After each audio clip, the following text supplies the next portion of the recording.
There's no need for you to worry about the details, Mom. My son David waved his hand at the doctor, a flick of the wrist that dismissed both of us. We were sitting in a sterile beige office that smelled of rubbing alcohol. The paper on the exam table crinkled under my hands.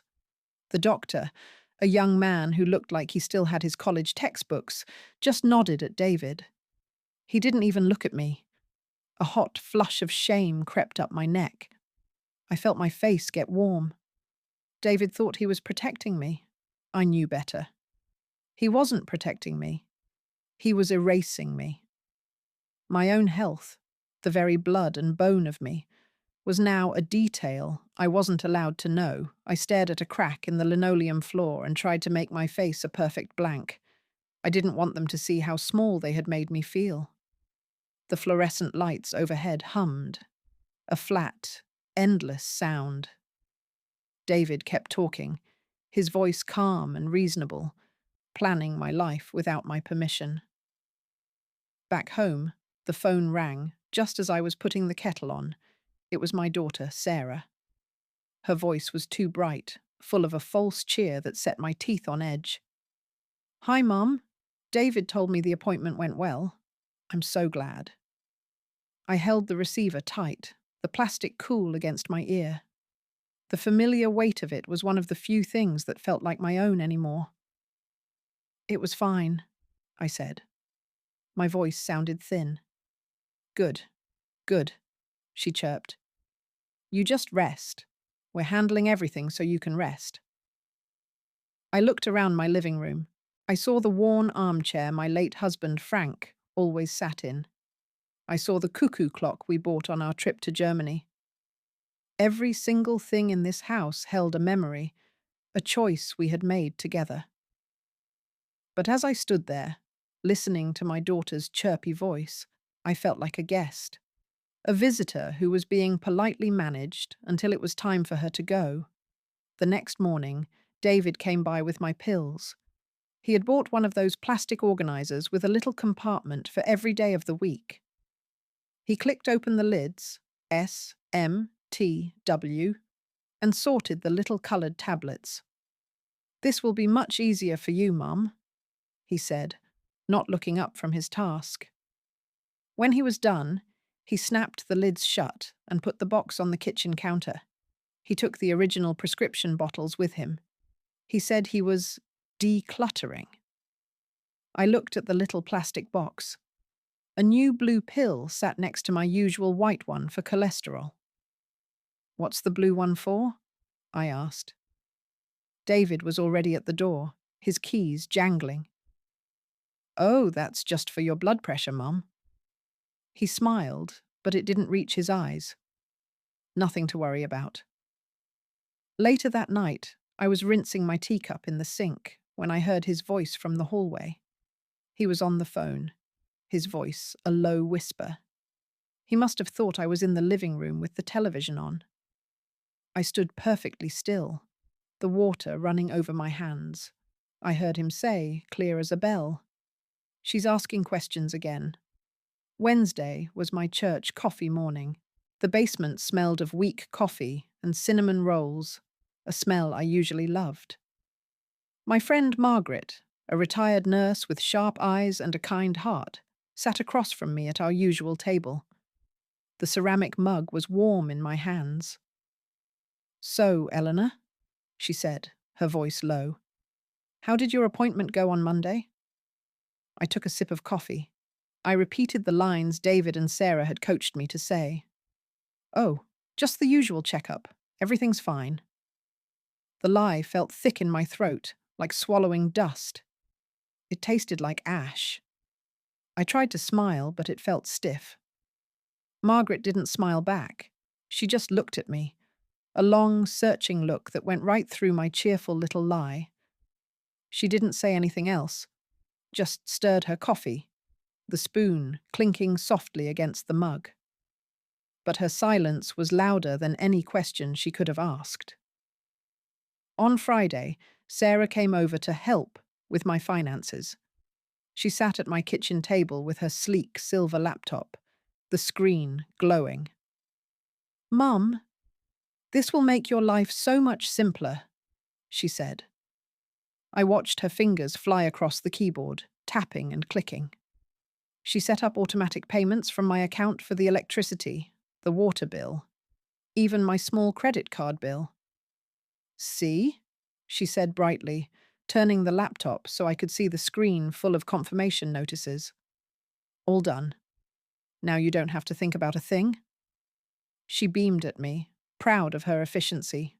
I looked at the screen, at the words that said my money would now leave my account without me ever touching a checkbook or signing my name. A cold dread started in my stomach and spread through my chest. This wasn't help. This was another lock on the door. It felt like she was packing my life away into boxes, getting it ready for storage. I decided I needed to hear it from the doctor myself, not from David. My hand trembled a little as I picked up the old telephone in my kitchen. The plastic receiver felt cool and solid against my ear. I dialed the number I knew by heart, listening to the hum of the refrigerator while the phone rang. A polite young woman answered. Dr. Miller's office. Hello, I said, trying to keep my voice steady. This is Eleanor Vance. I was in last week, and I'd like a copy of my test results mailed to me, if that's possible. There was a pause and the sound of a keyboard clicking. Oh, Mrs. Vance, I see your chart here. Her voice became hesitant. I can only release them to the person listed on the account for medical correspondence. That's me, I said. Eleanor Vance. I'm sorry, she said, her voice dropping to a professional whisper. But the file says all communication must go through your son, David Vance. He specifically requested it. A few days later, my old garden hose finally split. A fine spray of water shot up and soaked my rose bushes every time I turned it on. I made a note to pick up a new one at the hardware store. When David stopped by, he saw the note on my kitchen counter. You need a hose, Mum? He asked, picking it up. Don't go out for that. I'll order a better one for you on Amazon. It'll be here tomorrow. Oh, that's not necessary, dear, I started to say. It's no trouble. He had his laptop open on my dining table already. I'll just need your credit card to update the info on the account. I fetched my purse and gave it to him. He typed for a minute, the clicking of the keys filling the quiet room. He handed it back to me. All set. As I put the card back in its little slot, a cold thought washed over me. I couldn't remember the last time I'd actually held my own checkbook. It had been at least 3 months.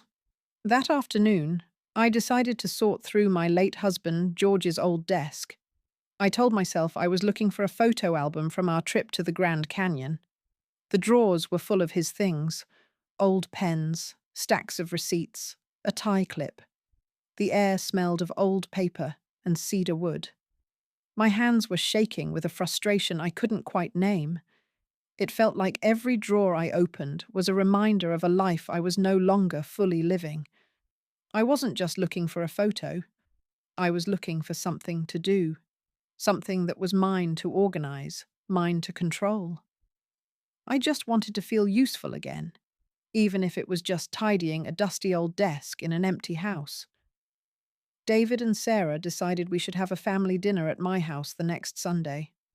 They brought everything, of course. A cooked chicken from the grocery store, bags of salad, a pie in a cardboard box. The smell of it all felt foreign in my kitchen. During dinner, they talked over me, their voices loud to be heard over the television they'd turned on in the living room. They talked about their jobs, their kids, their vacations. They talked about me, too. Mum's been tired lately, Sarah said to David, as if I wasn't sitting right there. My grandson, Michael, who was a grown man of 30, turned to me. Grandma, how are you really feeling? The doctor had some answers for you, right? Before I could open my mouth, David cut him off. Mike, we're handling it. Let's not bore everyone. The table went completely silent. You could hear the canned laughter from the TV show in the other room. They left around 9. The house was a mess of their making. Greasy plates on the counter, crumpled napkins on the floor. I walked over to the dining room window and looked out into the dark yard. In the black glass, I saw my own reflection, a pale, blurry shape in a house that was supposed to be mine. I looked like a ghost. I stood there for a long time, just watching that sad woman in the window. A single, cold thought formed in my mind, as clear and sharp as a shard of ice. This is not protection. This is a prison. David had worked from my house that Tuesday, using the little room my late husband, Robert, had used as his study. He left in a hurry to pick up his own children from soccer. "I'll get my things next time, Mom," he'd called over his shoulder. The next morning, I went in to dust. The air still smelled faintly of his expensive aftershave. He'd left his leather briefcase on the floor, but on the desk was a single manila folder. My name was on the tab, written in his neat, controlling handwriting. Eleanor Vance. My heart started a low, heavy pounding against my ribs, like a fist on a door. My own name looked foreign, like something he owned and managed. My hand trembled as I reached for it. The paper felt cool and official. I sat down in Robert's old leather chair, the one with the worn spot on the arm, and I opened it. The first page was a lab report. My eyes scanned the columns of numbers I didn't understand until they landed on the summary at the bottom. I saw my doctor's name and then a single phrase. It was a diagnosis, a serious but treatable form of cancer. I must have read the words a dozen times. Early stage lymphoma. Then, a sentence underlined in the doctor's notes. Highly responsive to treatment with an excellent prognosis. The paper was cold in my hands, but my face was burning hot. I looked at the dates printed in the top corner. They were from 6 weeks ago. It was the day of my appointment. The day David had waved his hand and told me not to worry about the details. The memory was so clear, I could almost smell the antiseptic air of the doctor's office. The betrayal was a physical blow. It felt like the air had been punched from my lungs. I leaned forward, gripping the edge of the desk. My own life, my own body, was a detail he thought he could manage for me. I had to put my head between my knees before I fell right off the chair. After a few minutes, the dizziness passed. It left behind something cold and hard in its place. I stood up, my legs steady now. I went to my bedroom and got my old smartphone from the nightstand. The screen was small, the camera wasn't the best, but it would do. I laid each page of the report on the desk, smoothing it flat. I took a picture, making sure the words were clear. Click. I took another of the next page. Click. My hands didn't shake. My children thought they were protecting a fragile old woman. They forgot they were raised by a fighter. When I was done, I created a new email address for myself, one they knew nothing about. I practiced sending the photos to that new address, my fingers moving carefully over the little screen. Then I put every single page back in the folder, in the exact same order. I placed it on the desk, just so, right where he had left it. The next afternoon, my friend Margaret came over for tea. Margaret was a retired nurse, and she didn't miss a thing. The steam from our cups smelled of Earl Grey and lemon.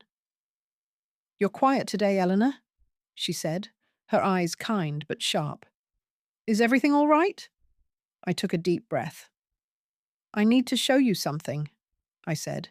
I pulled out my phone and opened the pictures. I didn't say a word. I just handed it to her and watched her face.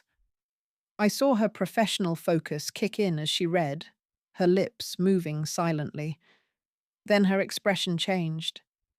It went from concern to a quiet, simmering fury that I knew so well. She placed the phone gently on the table between us. She looked me straight in the eye. "Eleanor," she said, her voice low and firm, "this is illegal, and we are going to fight it." Margaret didn't waste time with tears or outrage. She got practical. "There's a wonderful doctor in the next town over," she said, already writing a name and number on a napkin from my holder. "Dr. Aris. She was a resident when I was head nurse. She listens." The next day, I drove to the big grocery store. The automatic doors hissed open into a blast of cold air and the smell of rotisserie chickens. I walked past the bakery and the pharmacy to the electronics aisle. I bought a cheap pay-as-you-go phone in a hard plastic package.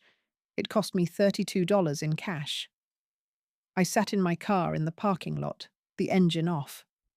The sun was warm on the windshield. I fumbled with the plastic packaging until the little phone fell into my lap. I dialed the number Margaret had given me.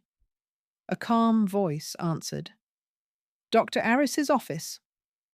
My own voice was a little shaky. "Yes, I'd like to make an appointment for a new patient." Just saying the words on my own, for myself, felt like a revolution. I knew I needed my Medicare and Social Security cards. David kept them in a metal file box in his home office, a place he called the safe place. I called him that morning, the receiver cool against my ear. "David, the pharmacist mentioned a new savings program. I need my Social Security card to sign up." He hesitated. I could hear the hum of his car, the distant sound of a siren. "I can go down there for you, Mom. Just tell me what it is." "No, thank you, dear," I said, my voice as sweet as honey. "I want to talk to the pharmacist myself. I'll be at the grocery store next to it anyway." He brought it over that evening, placing just the one laminated card on my kitchen table. It looked small and lonely on the polished wood. "Here you go," he said. "But really, Mum, just let me know what you need. I'll handle it." He looked at me, his eyes full of that awful, pitying concern. They weren't protecting me from the world. They were protecting my inheritance from me. He didn't bring the Medicare card. I would have to find another way. The next afternoon, I told Sarah I was going up to the attic to look for old Christmas decorations. "Don't you dare, Mom," she said over the phone. "You'll fall. I'll come over next week and get them for you." I told her not to worry. I was just looking. I hung up before she could argue more. The attic stairs groaned under my weight. It smelled of cedar and dust up there. A single beam of sunlight cut through the gloom from a small window, lighting up a million dancing dust motes. I found the old cardboard box labeled "Important." My hands trembled a little as I lifted the lid. Inside were old passports, my husband Frank's army discharge papers, our marriage certificate. The paper felt brittle, like a dried leaf, and tucked inside the folded pages of Frank's military records, I found it. A clean, crisp photocopy of my Medicare card he must have made years ago. I slipped it into my pocket, a small square of victory against my hip. That night, I took out the old copy of Julia Child's cookbook Frank had given me for our 10th anniversary. I opened it to the section on sauces. Tucked between hollandaise and bechamel, I placed a small, spiral-bound notebook I'd bought at the pharmacy. On the first page, I wrote the date. Then I wrote down everything I could remember. David's words in the doctor's office. Sarah's bright, false voice on the phone. "We're handling everything so you can rest." I wrote down the dates, the times, the exact phrases. The scratching of the ballpoint pen on the clean, lined paper was the only sound in the quiet house. It was the sound of my own truth, finally being told. My first small test of courage came on Tuesday. Sarah called to confirm she was ordering my weekly groceries. The air in my kitchen was still, smelling of my morning toast. Actually, Sarah, I said, looking out the window at my rose bushes, I'd like the groceries delivered on Fridays from now on. There was a long pause. But, Mom, Tuesday works best for my schedule. I always plan my errands around your delivery. I understand that, I said calmly, but Friday works best for mine. The silence on the other end of the line was so loud, it felt like shouting. Finally, she sighed, a puff of irritation. Fine, if you're sure you can handle it. Margaret, my friend from church, gave me the name of a lawyer. He's a good man, Eleanor, she'd said, her hand covering mine over her kitchen table. He doesn't suffer fools. His name was Mr. Harrison, and he specialized in elder rights. I walked down to the CVS and bought one of those pay-as-you-go phones with cash. It felt strange and illicit, like something a teenager would do. Back home, I sat in my car in the garage, the secret phone feeling warm in my hand. I dialed the number. A calm, professional voice answered. I made an appointment for the following week. When she asked for a deposit, I told her I would be paying the initial fee in cash. I had an old coffee can in my closet filled with what Frank used to call my mad money. It seemed this was exactly the kind of rainy day he'd had in mind. My first meeting with Mr. Harrison was in a quiet office that smelled of old books and lemon polish. The chair I sat in was soft leather and didn't creak. He was a man about my son's age, but his eyes were kind, and he listened. He didn't once interrupt me or pat my hand. He just listened, nodding slowly, his pen still on the notepad. I showed him the photos on my phone. I watched his face as he scrolled through the images of the medical reports. The kindness in his eyes didn't vanish, but something hard settled in behind it. He looked up at me. Mrs. Vance, he said, his voice calm and low. They withheld a diagnosis from you, a treatable one. They said there was no need for me to worry about the details, I told him. He explained what a medical power of attorney was.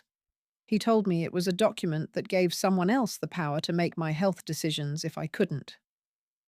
The key phrase, he said, leaning forward slightly, is, if you are unable to make them for yourself. You are clearly very able, Eleanor. It was the first time in months a professional had used my first name and made it sound like a sign of respect, not a way to talk to a child. Mr. Harrison drew up the new paperwork a few days later. It was printed on thick, cream-coloured paper that felt important in my hands. He read every line aloud to me, making sure I understood. The new documents revoked the old ones. My son, David, would no longer have any say in my medical care. I will be your new medical power of attorney, Mr. Harrison explained. But I want to be very clear. I work for you. I will only act on your direct, documented wishes. My job is to enforce your decisions, not make them for you. He looked me straight in the eye. Are you certain this is what you want? I have never been more certain of anything in my life, I said. He pushed the document and a heavy black pen across the polished wood of his desk. I picked up the pen. It felt cool and solid in my hand. The only sound in the room was the soft hum of his computer and the scratch of the pen as I signed my name. The pen felt as heavy as a sword. The first part of the plan was complete. The day I chose was a Sunday. I invited David and Sarah for lunch. I roasted a chicken, the way their father always liked it. The house smelled of rosemary and thyme. They arrived full of bright, false cheer, Sarah carrying a store-bought apple pie. We were just saying how you shouldn't be going to all this trouble, Mom, David said, kissing the air beside my cheek. They looked pleased, like they were visiting a well-managed property. They assumed, I'm sure, that I was going to talk about leaving them more money. At 1 o'clock sharp, the doorbell rang. David frowned. Are you expecting someone? Yes, I said, wiping my hands on my apron. A guest. I opened the door. Mr. Harrison stood on the porch, holding his briefcase. He wore a simple grey suit and a polite expression. I introduced him. David, Sarah, this is my lawyer, Mr. Harrison. The smiles vanished from my children's faces. We sat in the living room, the uneaten pie still on the kitchen counter. The air had gone from warm and sunny to cold and still. Mr. Harrison sat in the armchair opposite the sofa, where David and Sarah sat a little too close together. He opened his briefcase with 2 sharp clicks that sounded loud in the quiet room. He calmly presented them each with a folder. These are copies of a new, legally executed medical power of attorney for your mother, Eleanor Vance, he said, his voice perfectly level. It was signed and notarized on Friday. He paused, letting the words settle. It revokes all previous documents. You no longer have any authority regarding her healthcare decisions. David's face turned a dark, blotchy red. He snatched the papers, and his eyes scanned the page. This is ridiculous, he sputtered, throwing the folder onto the coffee table. She can't do this. Mom isn't capable of making this choice. I had been silent until then, just watching. I had let Mr. Harrison do the talking, but now it was my turn. I looked directly at my son, the one who decided I was too fragile to know the truth about my own body. My voice didn't shake. You told me it was just my blood pressure, David. I reached into the pocket of my cardigan and pulled out a folded piece of paper. It was a copy of the diagnosis. I leaned forward and slid it across the smooth, dark wood of the coffee table. It stopped right in front of him. Sarah gasped, a sharp, bird-like sound. She looked from the paper to David, her face suddenly pale as chalk. David didn't look at the paper. He stared at me. His eyes narrowed into slits of cold fury. You went through my things. You left your briefcase at my house, I replied calmly. The grandfather clock in the hall ticked loudly in the sudden silence. The one with my life in it. I kept my hands folded in my lap, feeling the soft wool of my skirt. Sarah started to cry, those easy tears she always used. We were just trying to protect you. We didn't want you to worry. Mr. Harrison's voice was gentle but firm, cutting through her sobs. He spoke to her, but his words were for both of them. Withholding a treatable diagnosis is not protection, Mrs. Peterson. It is a violation of your mother's fundamental rights.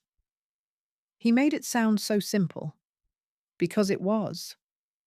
David stood up so fast his chair scraped against the hardwood floor.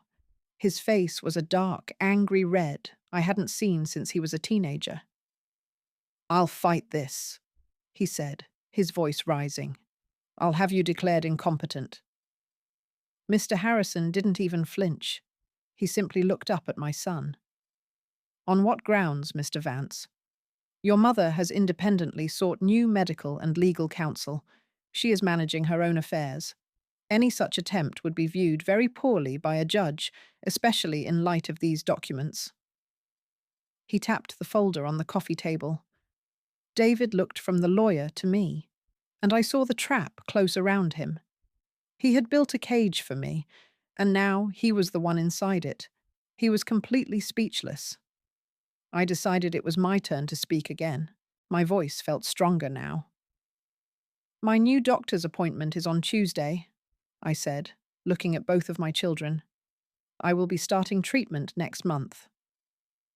I let that sink in. The air in the room was thick with things unsaid.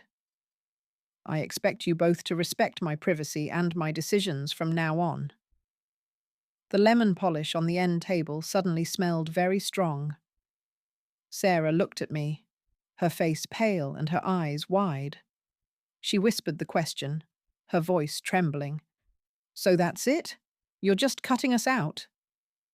I looked right at my daughter, at the woman I had rocked to sleep as a baby. I am taking back control, I said. The nature of our relationship from here is up to you. They left after that. There was nothing else to say. I listened to their footsteps on the porch, the sound of two car doors slamming, and then the engines fading down the street. The house was silent again, but this time it was a peaceful silence. I felt drained, right down to my bones. But as I sat there in my favorite armchair, for the first time in years, I felt powerful. The angry phone calls began the next day. The phone on the kitchen wall seemed to shriek all afternoon. First it was David, his voice tight with fury, leaving a message full of threats and accusations. Then it was Sarah, her voice thick with tears, pleading with me to be reasonable. I stood by the counter, listening to the tinny sound of their voices spilling from the answering machine. When each message ended, I pressed the delete button. The little click it made was the most satisfying sound in the world. Mr. Harrison had advised me on how to document any harassment. For now, deleting it felt like enough. I went to my appointment with my new doctor on Tuesday. Her name was Dr. Chen. Her office didn't smell like bleach and fear. It smelled faintly of lemon polish, and there was a pot of orchids on the windowsill. The hum of the air conditioner was gentle, not rattling like in the other place. Dr. Chen looked me right in the eye when she spoke. "Eleanor," she said, her voice kind. "Let's go over everything. I want you to ask questions. There are no silly ones." She showed me charts and pictures. She explained the treatment, the side effects, what to expect each week. She gave me a folder full of papers, but this time they were for me. I left that office feeling the weight of the folder in my bag. It wasn't heavy with dread. It was heavy with hope. The angry phone calls began the next day. David threatened. Sarah pleaded. I sat at my kitchen table, sipping my tea, and let the answering machine take the messages. His voice was a low growl. Hers was a high-pitched whine. I listened to them once, just to know what they said. Then I pushed the delete button. The little electronic beep was a satisfying sound. Mr. Harrison had advised me on how to document any harassment, but for now, silence was my answer. A week later, my doorbell rang. A young man stood there with a bouquet of lilies so large he could barely see over it. The cellophane crinkled loudly in the quiet afternoon. They were from Sarah. The card, tucked into the plastic fork, had her loopy handwriting on it. It said, "Mum, please, let's talk." I did not respond to the flowers. Lilies always gave me a headache anyway. I put them on the back porch.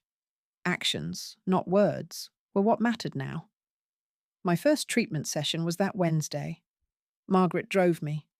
Her old Buick smelled of peppermint and coffee, a comforting mixture. At the hospital, the nurse tied the soft band around my arm. "You'll feel a little prick, Eleanor," she said, her voice cheerful. She spoke to me, not to Margaret. We talked about her grandchildren while the clear liquid dripped from the bag, cold in my veins. I was tired when we left, a deep-to-the-bone weariness. But I was in charge. It was my arm, my veins, and my fight. I started a new routine, a walk every morning when the air was still cool and smelled of dew on the grass, an hour in the garden in the afternoon, pulling weeds. The simple work felt good in my hands. I went to the bank by myself. I closed my old joint account and opened a new one. The teller handed me a new credit card and a fresh book of checks.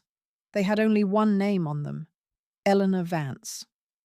That night, I went through my old bank statements. That's when I saw it, a monthly transfer to an investment firm I'd never heard of. It was a piece of my pension, siphoned off by David for months. He had called it Managing My Portfolio. I felt a cold knot tighten in my stomach. I scanned the statement and emailed it to Mr. Harrison with a simple message: "Please handle this." A few days later, my phone buzzed on the counter. It was a text message, not a call. It was from my grandson, Michael. "Grandma," it read, "Dad and Aunt Sarah are telling everyone you're not well, that you're confused. I just wanted to hear from you." My hands trembled a little as I dialed his number. "Hi, Michael," I said, keeping my voice steady. "I'm not confused. I'm getting treatment for a medical issue your father didn't tell me about." I didn't raise my voice. I didn't badmouth them. I just stated the facts, plain and simple. We talked for a long time. He listened. At the end of the call, his voice was firm. "I'm on your side, Grandma. 100%. The next time I sat across from Mr. Harrison, the air in his office smelled like old leather and strong coffee. He had the new will spread out on his large, polished desk. The hum of the air conditioner was a low, steady sound in the quiet room. He walked me through the legal language, but the heart of it was simple. "The house will be placed in a trust," he explained, his voice calm. "For your grandson's education, his first home, his future." I nodded, looking at the words on the thick paper. My house. The one my husband and I had filled with so much love. It would now be a place of beginnings for a new generation. "And my savings?" I asked, though I already knew the answer. "To the Cancer Research Foundation at the hospital," he confirmed. "As you requested. A future for other people, too." I picked up the heavy pen he offered me. Mr. Harrison pointed to the last section. "And for your son, David, and your daughter Sarah?" $1 each," I said, my voice perfectly even. I could feel the weight of the pen in my fingers. He nodded slowly. "I've included the strongest no contest clause the state allows. It's ironclad. If they challenge this will in any way, they forfeit even that dollar." I smiled, a small, tired smile. "It was never about the money, Mr. Harrison. It's about the message." I thought of David's dismissive wave, Sarah's false cheer. I thought of the diagnosis hidden in a folder. This wasn't cruelty. It was a receipt for services not rendered. I signed my name, Eleanor Vance, on the line. It felt less like an ending and more like a final, corrected entry in a long ledger. The first support group meeting was in the hospital basement. The chairs were hard plastic, and the coffee tasted like boiled water. A woman with a bright silk scarf tied around her head was talking about her own children. "They mean well," she said, twisting a paper napkin in her hands. "But they took my car keys. Said it was for my own good. Now I feel like a prisoner." Another man across the circle nodded. "My daughter reorganized my whole kitchen. Now I can't find the salt." I didn't say much that first day. I just listened. The stories were all different, but the feeling was the same. It was the slow, creeping fog of being managed, of becoming an item on someone else's to-do list. When the meeting ended, a woman with kind eyes and a warm smile came over. "I'm Martha," she said. "First time is always the hardest." I realized I wasn't just a patient here. I was just Eleanor. I saw Sarah near the frozen foods aisle at the grocery store. I almost turned my cart around, but it was too late. She hurried over, her face pale and her eyes red-rimmed. The hum of the freezers seemed to grow louder. "Mum," she whispered, grabbing my arm. "Mum, please, I miss you so much." Tears started to well up and spill down her cheeks. The old me would have folded right there. I would have patted her hand and said, "There, there." But the old me was gone. I gently removed her hand from my arm.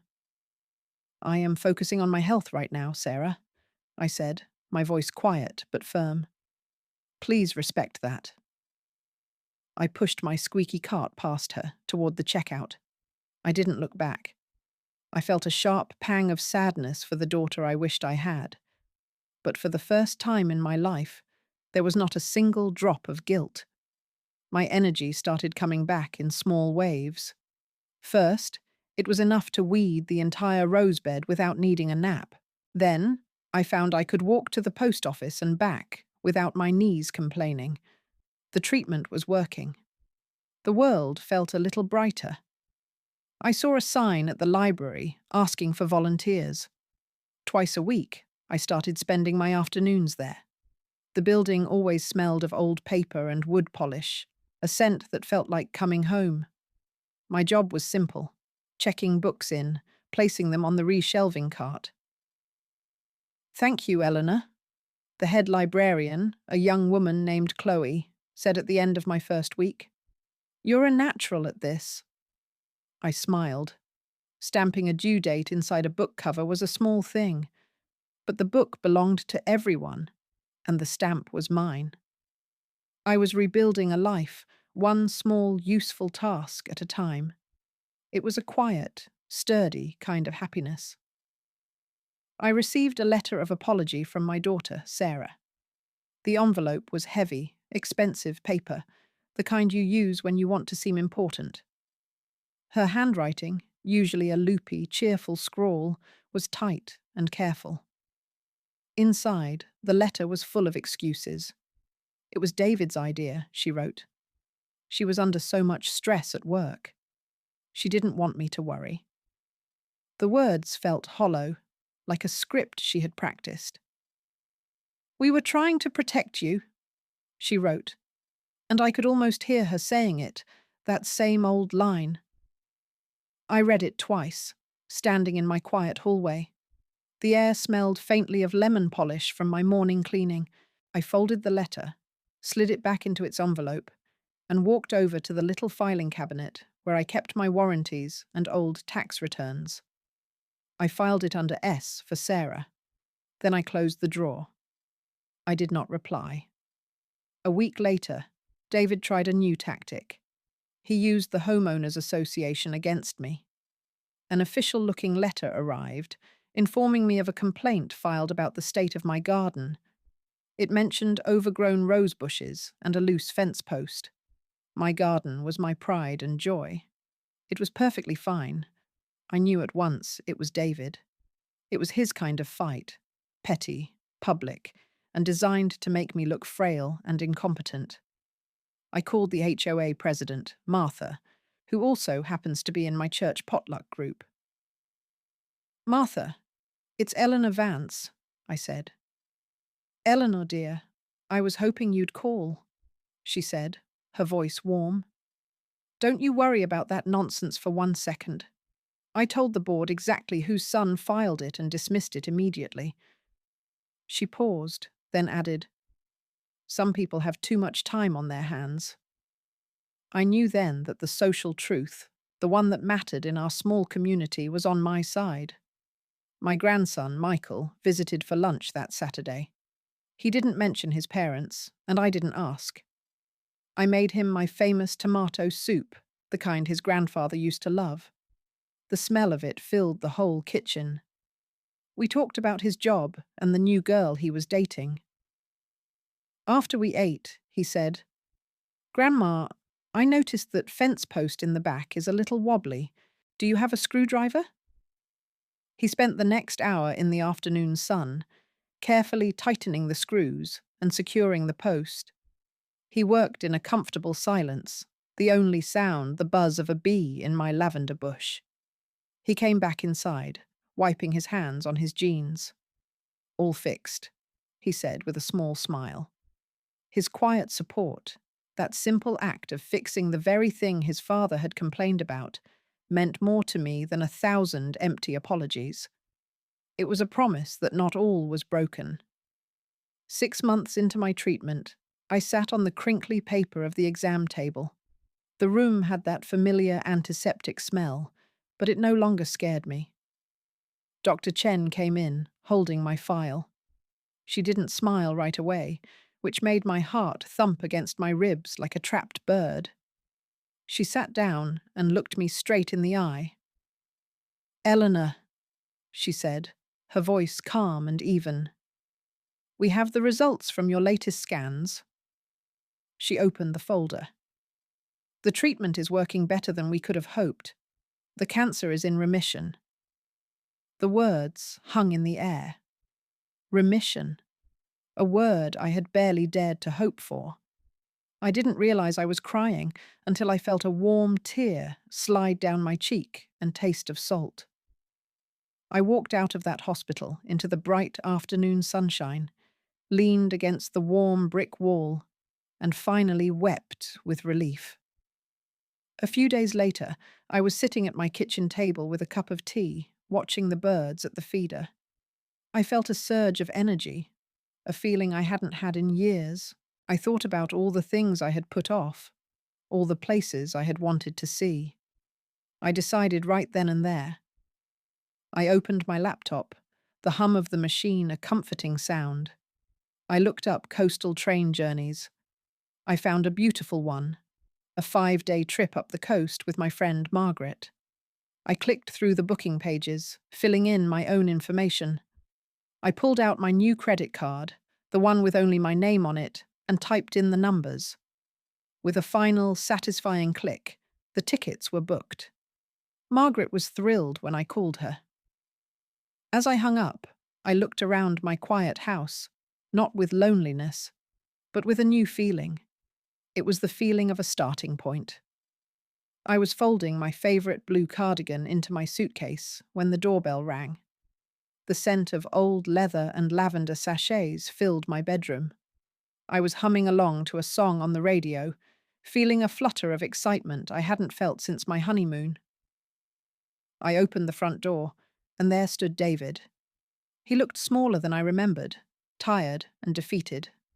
The crisp confidence he always wore was gone, replaced by something grey and worn. "Mum," he said, his voice raspy, "I was wrong. I'm sorry." The words just hung there in the air between us, thin and weightless. I looked at him, at the son who had tried to turn me into a ghost in my own life. I thought of the fear, the betrayal. Then I thought of the train ticket tucked safely in my purse. "I hear you," I said, my voice perfectly level. "Now, if you'll excuse me, I have a train to catch." I gently closed the door. The click of the latch, the most satisfying sound in the world. The train trip was everything I had hoped for. Margaret and I had a small compartment to ourselves, and we watched the country roll by our window like a movie. The rhythmic clatter of the wheels on the track was a soothing song. I could smell the salt on the air as we got closer to the coast. We drank coffee that was a little too strong from thick ceramic mugs, and ate sandwiches wrapped in wax paper. "To think," Margaret said, raising her mug, "we could be at home right now, watching daytime television."